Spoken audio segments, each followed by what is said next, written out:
The end of the Great Ice Age shaped the world we live in today. A mass of water poured into the oceans as the ice caps melted. Sea level rose 400 feet. Floods swallowed up the best coastal lands on Earth. All traces of the people who'd lived on them vanished beneath the sea. Could this mass flooding have been the inspiration for hundreds of flood myths from all around the world?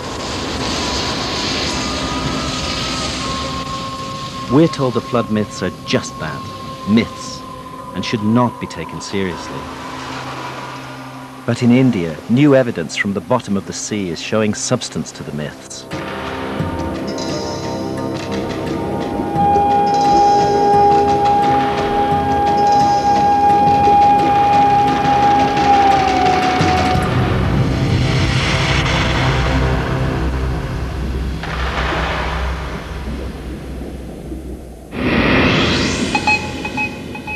This is the Gulf of Cambay in northwest India. In late 2001, scientists doing pollution studies made an astonishing accidental discovery.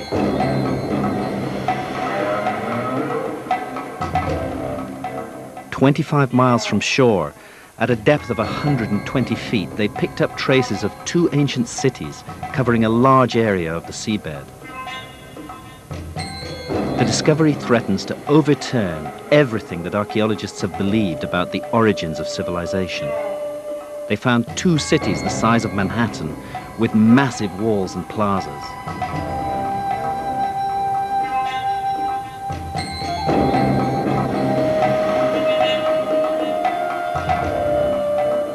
And man-made objects from the submerged cities have yielded carbon dates up to 9,500 years old.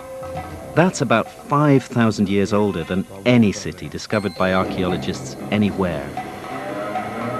It means we could be dealing with a civilization lost at the end of the Ice Age.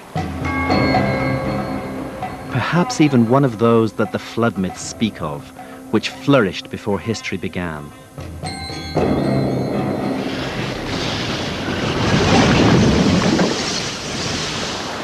I'm keen to test the idea that ancient civilizations could have flourished in coastal areas during the Ice Age. When the ice melted and the seas rose, the floods obliterated the coastal civilization. The survivors recorded the trauma in myths. Christians, Jews, and Muslims all know the story of the biblical flood and Noah's Ark, and Plato's myth of Atlantis is universally famous. But India may have the oldest flood myths in the world. I'm going there to investigate. I begin my journey in the ancient town of Dwarka on the tip of the Gujarat Peninsula. It huddles at the foot of a spectacular medieval temple dedicated to the god Krishna, the most famous of the Indian gods.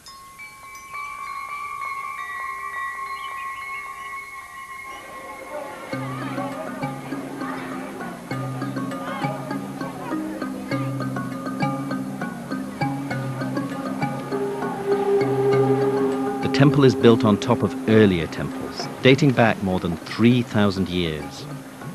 It commemorates a mythical city, said to have been established by Krishna before the flood and destroyed.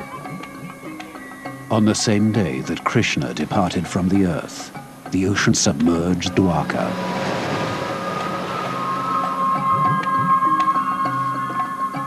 The temple is a shrine to Krishna, and every day a new flag is raised to commemorate the myth of the submerged city.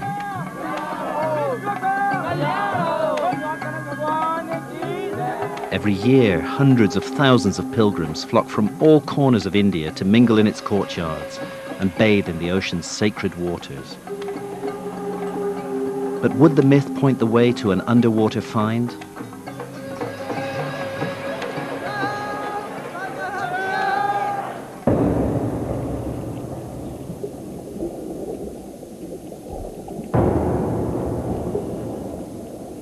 In In the 1980s, the Dwarka flood myth received a boost when ruins, immediately presumed to be those of the lost city of Krishna, were discovered in the bay in front of the temple. A leading archaeologist estimated on the basis of a hunch that they were dated to around 1500 BC. But since there's no real evidence for that date, I want to take a look at them myself.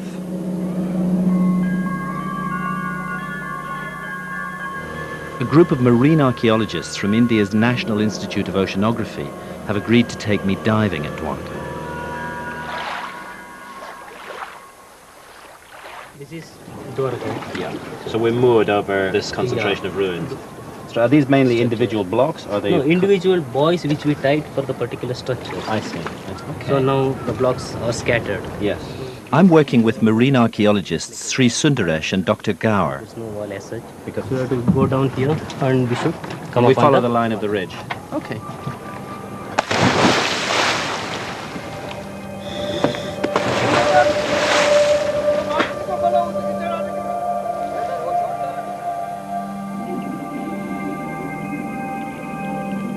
What's hard looking at structures underwater is to be sure whether strange-looking objects are just weird natural formations or whether they've been cut and shaped by man.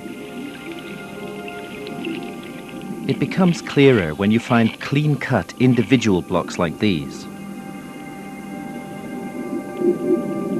The next question with any underwater site is, how old is it? This site is so shallow and close to the shore that recent earthquakes could have submerged it, not necessarily rising sea levels at the end of the Ice Age. So it wasn't a big surprise to learn that Sundaresh and Gaur are now dismissing these finds that are merely hundreds of years old. This clearly can't be the ruins of the ancient mythical city of Dwarka. Stone anchors of a type made in India in the Middle Ages prove that the ships of that time once moored here. So anchors precisely we are dating between 8th century AD to 14th century AD. Mm-hmm. So I think structure also may fall in that period. So we're talking actually about a medieval yeah, site. medieval period. Do you accept the conventional dating of 1500 BC or so for this site, or do you think we should put a big question mark over that date? I think you have answered the question. We should put a big question mark over Yeah, the I mean, we have not found any material evidence on which we can be sure about the date. Right. Till we find any datable material artifact, we'll have to continue our search as and when we can. Yeah. Have you ever gone like 10 kilometers out that way? So for 10 kilometers away from here, no, we have not dived. The We have gone furthest up to 2 kilometers.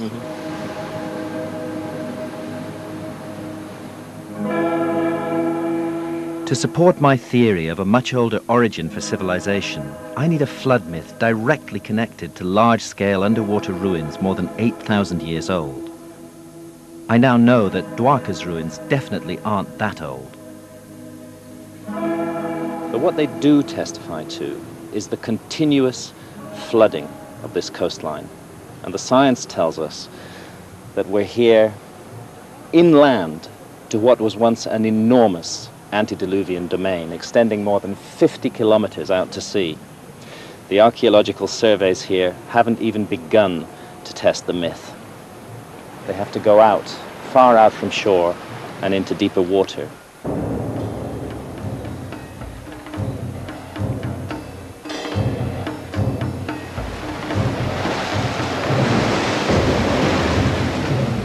The myth of Dwarka is part of a larger and older cycle of Indian myths that speak of a flood survivor, Manu, who becomes the father of future mankind. Like the biblical Noah, Manu builds a survival ship, takes the seeds of essential plants as a way of restoring agriculture, rides out the deluge in his ark, and comes to rest at last on a mountaintop. Typically, Manu is described as a great rishi or sage and as a master of yoga. His mission is to rekindle civilization after the flood. Could science give this myth any support? Was India ever flooded in such a cataclysm?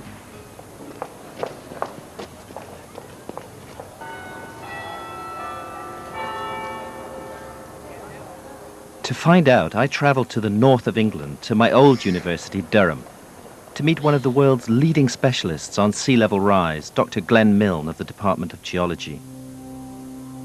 Drawing on the latest data, he's able to produce computer simulations of how coastlines would have looked at different stages of the Ice Age. Here we see the Indian continent around 21,000 years ago. And if we focus in on the northwestern part, you can see a lot of the coastline was exposed.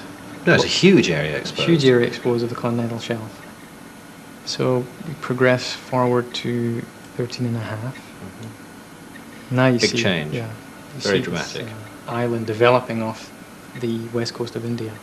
To me, that's an extraordinary vision, because we know it's not there now. It's like a ghost island. You'll notice as we progress further through time that the Gulf of Cambay gradually gets more and more flooded.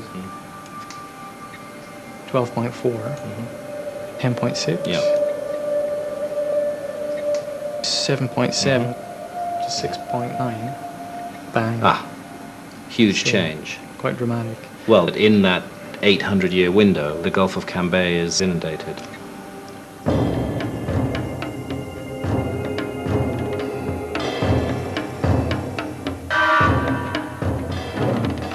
What interests me is that the flooded domains of India's northwest lie side by side with India's oldest and most mysterious civilization, the Indus Valley civilization, so called because its first cities were found along the Indus River. It's one of the least understood cultures from the ancient world and believed to be the biggest, covering more than 1 million square miles. It flourished about the time the pyramids were built in Egypt. But I'm interested in it because even the most conservative archaeologists think its roots go back much further, to small-scale settlements dating to the end of the Ice Age, when Glenn Milne's maps show that huge floods ravaged India. Could the Indus Valley civilization be the missing link to lost cities of the underworld that I'm seeking? To find out, I'm going to Dholavira in the lonely salt marshes of the Rann of Kutch.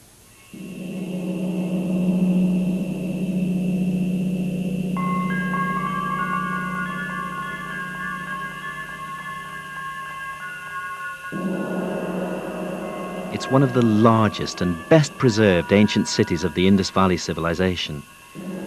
To explore the missing link, I'm searching for clues about its heritage and the ideas that made it tick. Archaeologist Dr. Bisht has been working on the whole Indus Valley mystery. Can you actually say how old the site is? Are you sure of that? It's around 3000 before Christ. 5,000 years ago. 5,000 years ago, that's correct. A small fortress was laid out here, quite a strong one. That fortress was converted to a castle. Around that fortress, a really sophisticated city developed. They knew how to write, but unlike the Egyptian hieroglyphs, nobody's ever found a way to crack the code of their enigmatic script. They knew a lot about urban planning and the necessities of urban life, the sort of knowledge that only comes from centuries, perhaps thousands of years of accumulated experience. 5,000 years ago, they were designing a water system that was way ahead of its time, including rock-hewn reservoirs built to fight a deteriorating climate and a series of savage droughts.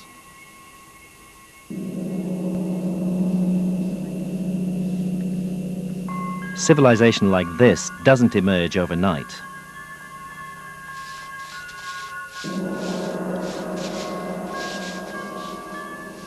As the climate changed around them, the ancient inhabitants of Dholavira made themselves masters of water and water engineering. They cut this huge cistern out of solid rock, and then they lined it with beautifully cut pieces of masonry. It's a wonderful achievement to keep and preserve the water through the dry times, to ensure the population's needs were met.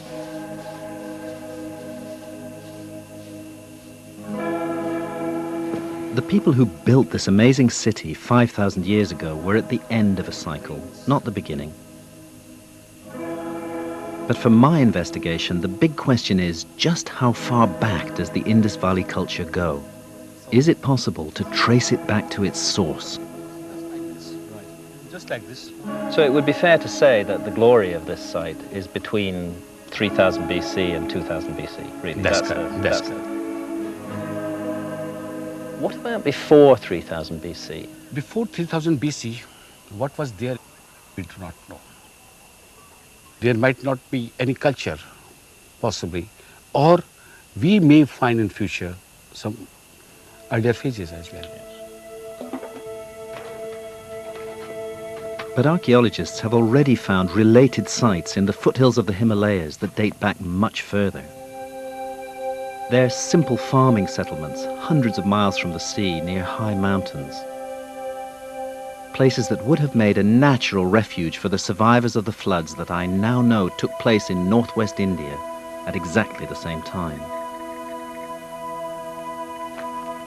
Is it a coincidence that the ancient Indian tradition of Manu speaks of a flood that destroyed a former civilization and of survivors who retreated to the mountains to start again?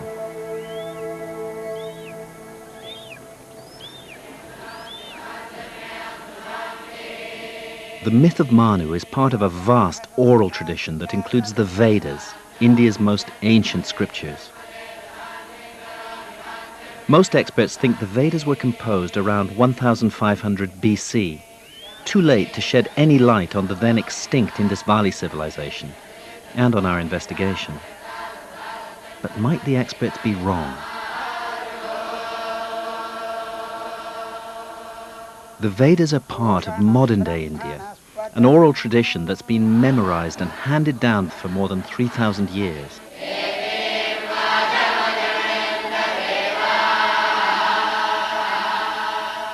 But if an oral tradition can survive for that long, why not for 6,000 or even 9,000 years? Could we find in the Vedas a clue to the missing link between the Indus Valley people and the end of the Ice Age?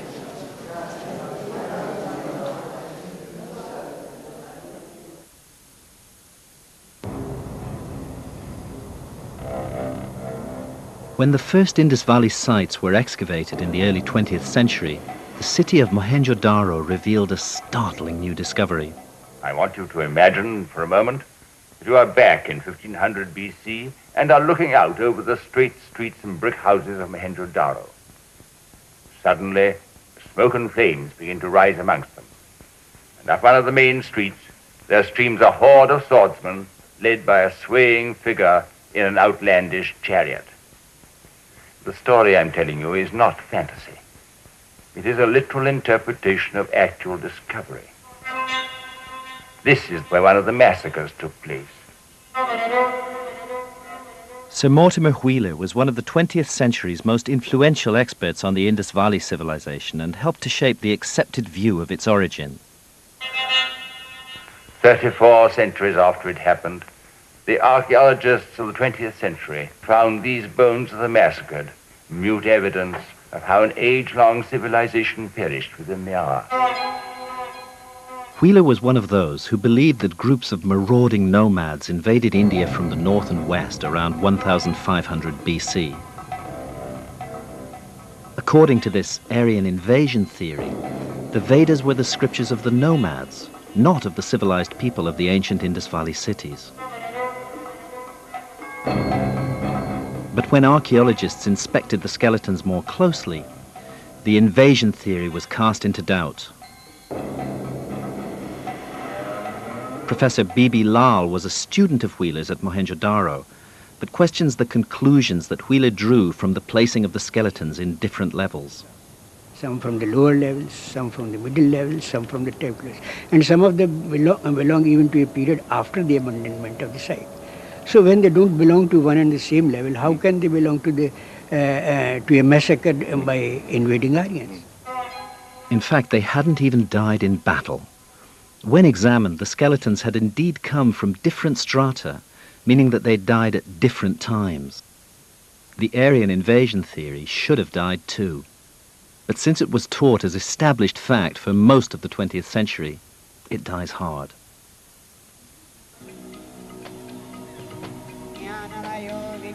Now, new linguistic evidence is also undermining the invasion theory. Leading archaeologists think it's likely that the language in which the Vedas are expressed has been evolving in India for more than 8,000 years, and so couldn't possibly have been introduced by Aryan invaders just 3,500 years ago. Perhaps it's time to consider a possibility that most archaeologists still find unthinkable: that the Vedas are the scriptures of the Indus Valley civilization itself.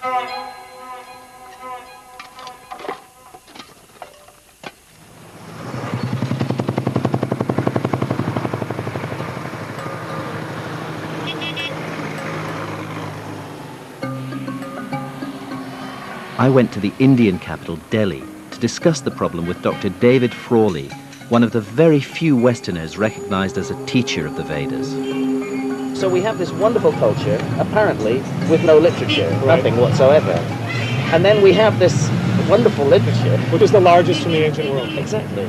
And deep and sophisticated and incredibly well thought out. And no culture to attach it to. And they no won't civilization. They won't take the next step. Even though they both come from the same area, they won't connect them.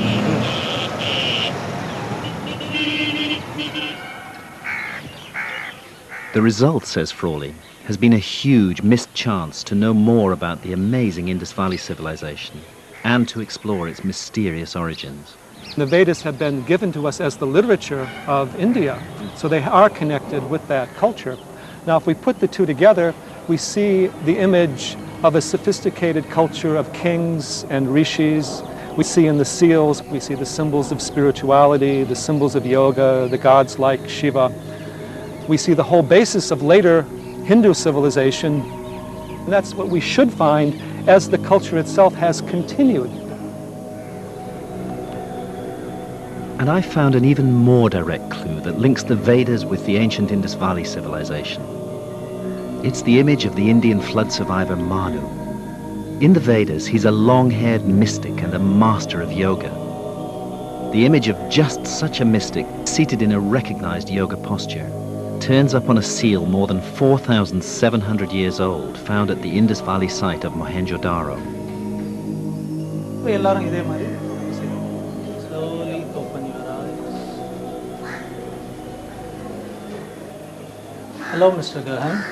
Nice to see you here. Welcome. I have a question that I want to ask you, which concerns this ancient image. I'm wondering if you recognize this position. This is called as Mula Bandhasana. It is said to be seated on the lowermost part of the body. He is trying to raise his energies up. Supposed to be a very difficult posture for the practitioners of yoga. In an advanced position, you try to slightly raise yourself and sit on the heels. And slowly you swing your legs like the wings of the butterfly and slowly bring it down. In due course, this comes down and touches the floor. Right. Which is what we're seeing here, yes. The seal tells us that yoga was being practiced in an advanced form nearly 5,000 years ago. Yes. How old do you believe yoga actually is? Yoga, we believe, should be around 6,000 years old or even more. Yeah. Because there was one saint. He is said to have codified all this yoga into a form. But this is 6,000 years ago. This 6,000 years that he ago. codified. Yes. Which So means that it was should have existing. been much before that. Kondavanga, take both your legs and take them behind. Manu, the Vedic flood survivor, practiced yoga, and we now know the Indus Valley cities honored the image of a yogic sage. How big a leap is it from there to speculate that the Mohenjo-Daro figure represents Manu himself, and that the Vedas must therefore have been known to the people of the Indus Valley civilization. Archaeologists too are noticing a lot of common ground. You find their hierarchy of settlements. You find a hierarchy in their domestic architecture or in public architecture. You are finding the same kind of society, highly urban civilization.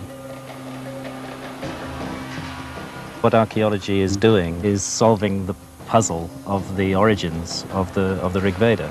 Well, I think so, but it is still hotly debated subject. I know it's a hot subject. In Vedic tradition, civilization was kick-started in India by survivors of a previous civilization from before the flood. Now geologists have discovered a lost river, which suggests the Vedas might have been composed by people who actually witnessed the end of the Great Ice Age. It's another sign that the myths deserve to be taken seriously as historical documents, and that they could be incredibly old.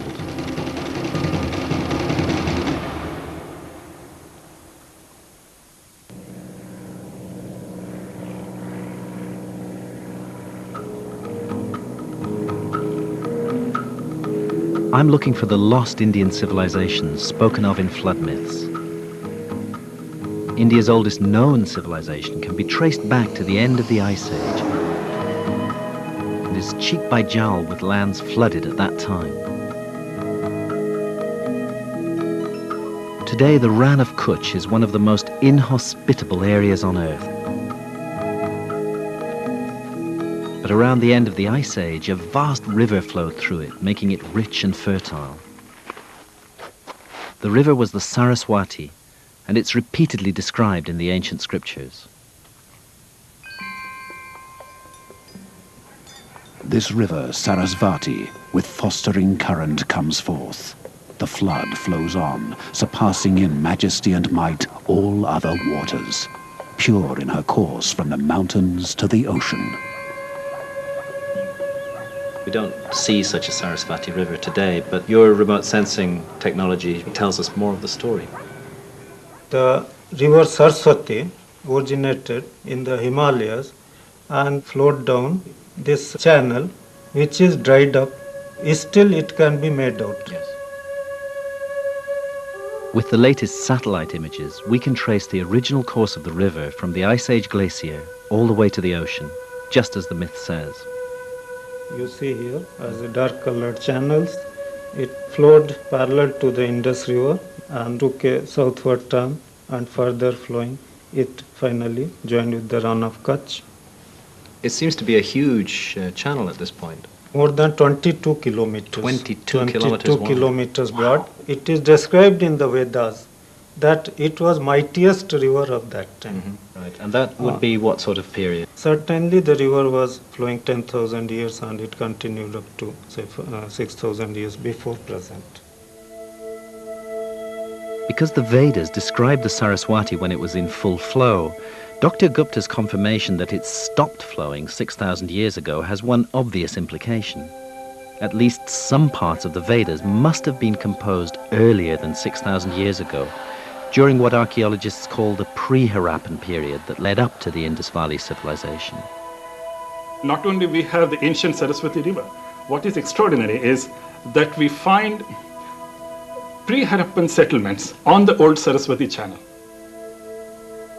It's revolutionary enough to suggest that the Vedas could date back to the Indus Valley civilization. Today, however, more and more Indian scholars are reaching the view that they could be much older than that. It is not only an issue of Harappan and Vedic civilizations being one and the same, but the fact that the Rigveda was prominently, I would say predominantly, pre-Harappan. Harappan civilization, somewhere I think I have called it the twilight of the Vedic age. The Vedic age ended with the disintegration of the Harappan civilization. And the most amazing discovery might date the Vedas to more than 11,000 years ago. Leading experts from the Geological Survey of India have argued that there are verses which literally depict the glacial meltdown at the end of the Ice Age. I will declare the manly deeds of Indra. He slew the dragon, then disclosed the waters. The waters glided downward to the ocean, and many seas filled full with waters. We do find in the Rig Veda dominant symbolism of Indra destroying the dragon who lives at the foot of the mountains and releasing the waters to flow into the sea. And this is very much an end of the Ice Age myth, where the great glaciers broke up and the whole area of North India became filled with great rivers and became a very important area of habitation. So the symbolism is there of the cataclysm.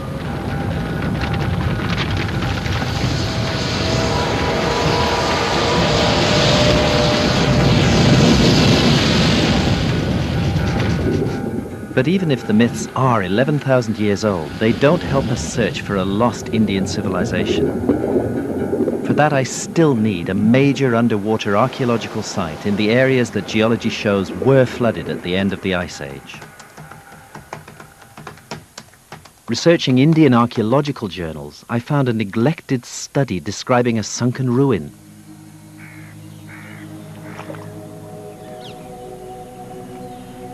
It was in an area that I knew had been flooded at the end of the Ice Age, and there's a flood myth pointing straight to it.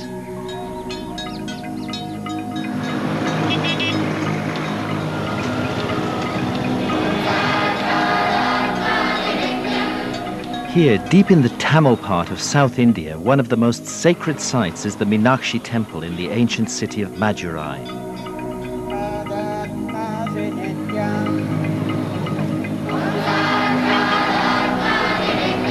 Tamil myths say the temple was established by the survivors of a flood.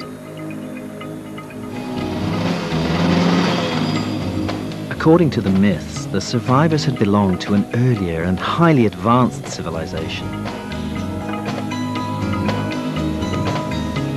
Its most famous achievement before it was swallowed by the sea was a great academy or sangam for the perfection of human knowledge.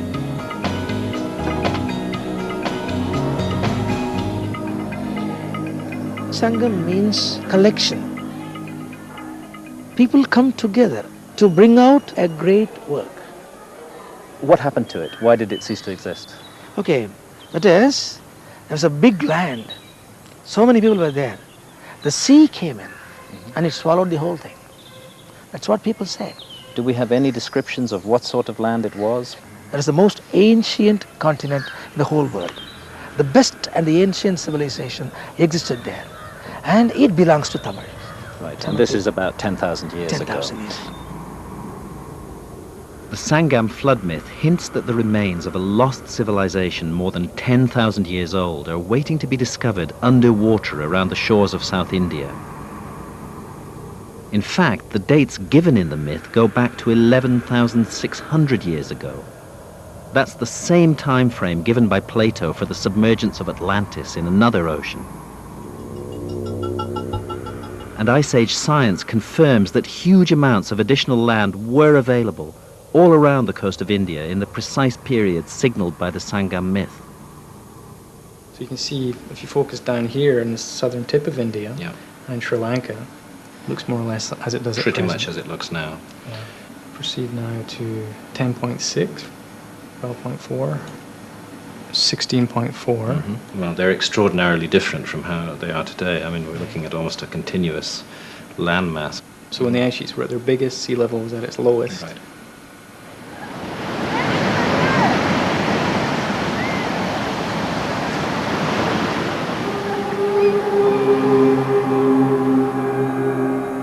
So the next step of my journey is to go to the coast, to search under the waves for the hidden history of that lost, flooded terrain.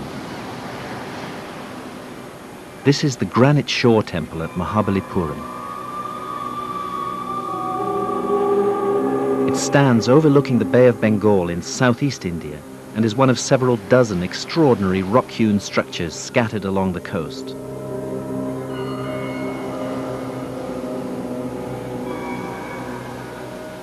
I first came to this seashore when I was 5 years old.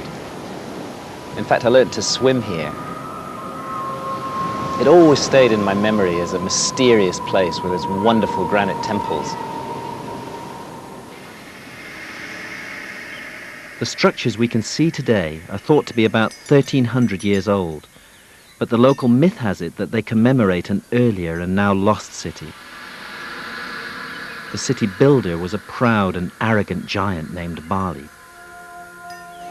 And the story goes that he made a city so beautiful, luxurious and ornate, its temples so tall, its reliefs so rich, that the gods became jealous. They sent orders to the god of the sea to let loose his billows. The city was at once overflowed by that furious element. And the lost city of Bali isn't just an old myth. Local fishermen know all about it because it affects their livelihood. First of all, how did you come to know that there are these structures underwater? How did you learn about them? உங்களுக்கு அங்க மண்டபம் இருக்குதுன்னு எப்படி தெரியும்? வலை போட்டதால தெரியுமா இல்ல சாதாரணமாவே தெரியுமா? நான் அந்த கயிறு போடும்போது When we throw the nets, they get caught in these pillars. போடும்போது இந்த வாத்துகால் இப்படி போகுது. அந்த ஆளுங்க மேல இருக்குது. When we tug on the nets, they break. No fish, no pillars. எங்களுக்கு இந்த வெறியும் கவர் வருது. So how many structures underwater? நிறைய இருக்குன்னு சொல்றீங்களே இந்த மாதிரி எவ்வளவு இருக்குன்னு நினைக்கிறீங்க நீங்க இந்த மாதிரி கட்டடம்? பெரிய பெரிய கட்டடமா இருக்குது. அது வந்து நம்ம இது போல It's not like that. There are stones all on top of one another, dilapidated. Jumbled together. Yes, jumbled together. I can't get permission from the Indian government to dive at Mahabalipuram, but I am able to dive a little further south at Pumpahar. The same experts from the National Institute of Oceanography who I worked with at Dwarka have found a structure that is truly mysterious. It lies almost 3 miles from the present shoreline at a depth of more than 70 feet.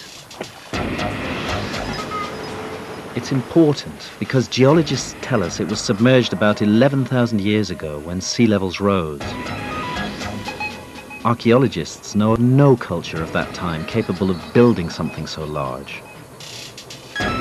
And it's mysterious because it was flooded at a date when Tamil myths say a high civilization flourished on land that was later swallowed up by the sea.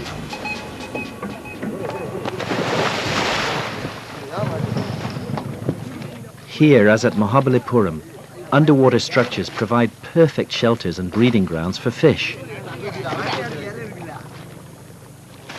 Dr. Gaur explains before the dive that archaeologists don't believe in lost civilizations 11,000 years old. To construct a so big structure, I think it's about 40 meters in length. It's a big structure. Yeah. When we come to here in this particular area, if you see the structure, such a big one, it means they have a very great technology.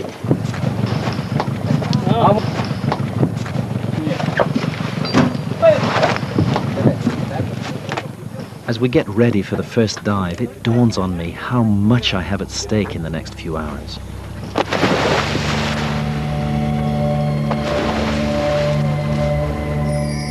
Because if the structure I'm about to see really is more than 11,000 years old, then it is, almost by definition, the work of a lost civilization.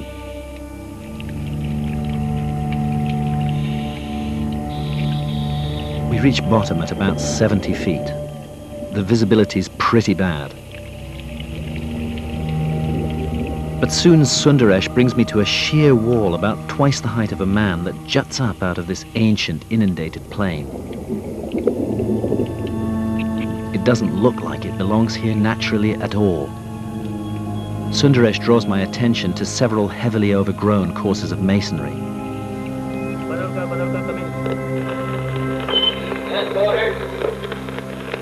Have you checked, Martin?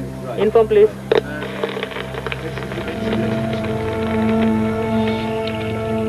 A little further along, Sundaresh points out a second area of partially exposed construction blocks.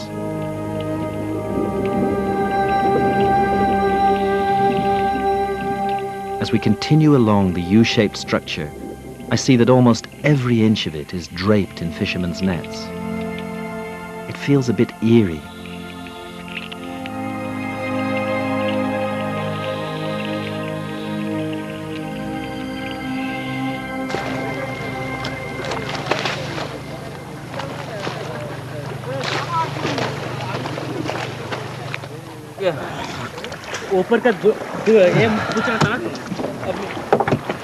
Looking at these straight lines on the walls, you can almost make out courses of masonry. I'm in no doubt that we're looking at a man-made structure here. There is a lot of growth on it. On reviewing the dive on deck, what convinces me is these clear courses of individual blocks. And the way that the U-shaped structure sticks up so unnaturally from the flat sea bed. A computer model of the structure from measurements taken by the NIO reveals the overview that the murky waters hide from divers and shows that other structures stand nearby. Perhaps it was an enclosure for ritual purposes. Back on deck, Kamlesh Vora, the expedition leader, confirms that further anomalies have been identified in the same area. There are another port structures around, north of this place and south of this place, where we feel that, or we believe, or we know from the people saying that there are submerged structures below. This is one place, maybe an isolation. But if 3 or 4 structures along the coastline, if they give us some good unified... And if you can plot the relationship of the structures to each other. We should put all the data together. And well, it seems to me an area that deserves more research. Mysterious. Mysterious, exactly. A couple of months after I dived at Pumpahar, a news story, not picked up elsewhere, appeared in the Indian press announcing the discovery of 2 lost cities 120 feet under the sea off northwest India.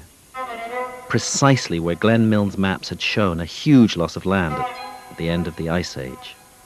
I felt as though I was being shown the Holy Grail. Nothing could stop me from going there.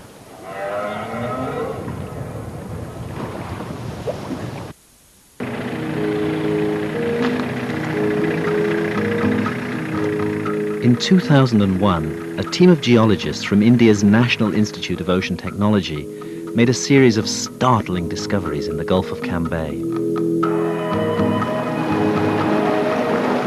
Their sonar readings show evidence for 2 huge cities 120 feet underwater. And a sample they've collected from the seabed has been carbon dated to the end of the Ice Age. The NIOT experts aren't archaeologists. They were doing pollution studies in the Gulf. But what they found is of massive archaeological significance. Could these flooded cities be the proof I've been looking for, which joins the Indian flood myth to archaeology? Initially, when we went, we thought probably we'll be on an early Harappan site. But after seeing all the artifacts and evidences what we have collected, it looks that they are before the Harappan period. Which means, in the end, that history is going to have to be looked at again. Definitely. Maybe this is the beginning of a major discovery for the world. I think so. I think so. It's the scale of the sites which is so exciting. It looks like a twin city or a twin metropolis of ancient times. Right, right. The cities are located right in the area that Glenn Milne's sea level rise data shows was flooded between 7,000 and 8,000 years ago. This was at the very end of the Ice Age and was the last of 3 major pulses of meltwater release that have been identified by geologists. One city is more than 8 kilometers long. Other one is almost 9 kilometers. These are enormous. Enormous, yeah. Both of them appears to be along 2 river courses. A natural place for humans to settle. Yeah. Can have a look here. Wow. This is a treasure trove. Next, Dr. Badranarian took me to see some of the artifacts they've recovered by dredging the underwater sites. These are our micro tools, where you can see various shaped thin objects, well polished, to use them for various purposes. This is like a spoon. Spoon, yeah. You can see it is the shape of a deer they have made. Well, it's very interesting because it's carved the same on both sides. Human remains include a fossilized jawbone and vertebrae. And the artifacts show that these people were skilled in making pottery, jewelry, and other ornaments. This seems to have been almost like turned on some sort of... Yeah, it is. It appears to be a very good artifact. Probably they had a sort of hand instrument to turn all these things. If you see, there's a hole also they have made through that. And this hole runs all the way through it? Yeah, completely. Yeah. So this is absolutely definitively a man-made object. Yeah, we did not know what it was. Most startling of all, a stone slab was discovered with raised markings which could push back the date of the invention of writing to the end of the Ice Age. Yeah. This is some of the images we have picked up in the... Sub-bottom profiling, a technique that detects materials buried beneath the seabed, reveals the city's massive foundations. In between the seabed, you'll be seeing soft material. Right. This is the foundation of which has quite a different character from the rest. So this is building foundation. Building foundation. Right. And you can see that they are very regularly spaced. Indeed. Which are walls, really. Yeah, walls. But a bigger surprise came from the side-scan sonar. A beam passed along the seabed to detect solid objects. The images show sophisticated geometrical structures. It's looking down on the seabed, these very right-angled structures. Yeah, these are about 77 meter by about 40 meter. Yeah. Actually, there's a series of steps going down. Looks like it's buildings. not anything that you normally come across in a marine, this one. No. It is obviously man-made. Yeah. But Dr. Badranarian had something even more spectacular to show me, which looks like a citadel. Something very different than what you see now. Right. Yeah. Wow. You see very square features. Yeah, and I can this see a is lovely series of right angles here. They're all platform-like features. Yeah. The present length of this is about 98 meter.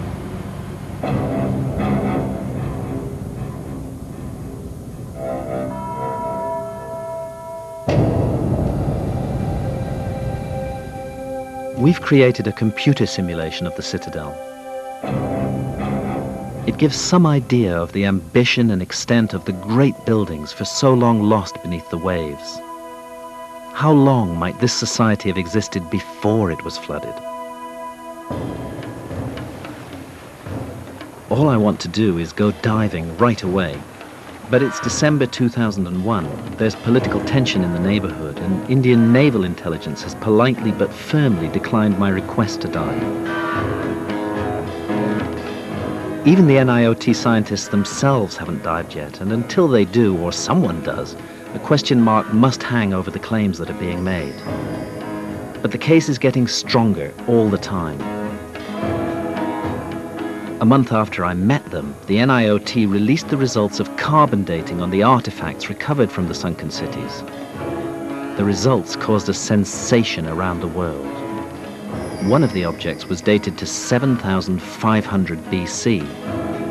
That's 4,500 years before the cities of Mesopotamia and Egypt. How long would it have taken a civilization that was already here 9,500 years ago to build cities on this scale? We could be looking at a previously unknown high culture in existence around the coastal margins of India from perhaps as much as 12,000 years ago. And that's precisely the period when the U-shaped structure at the bottom of the Bay of Bengal was last on dry land. If we take the ancient flood myths seriously, instead of writing them off as primitive fantasies, as so many archaeologists do, then they can point us towards new discoveries, discoveries that could rewrite history.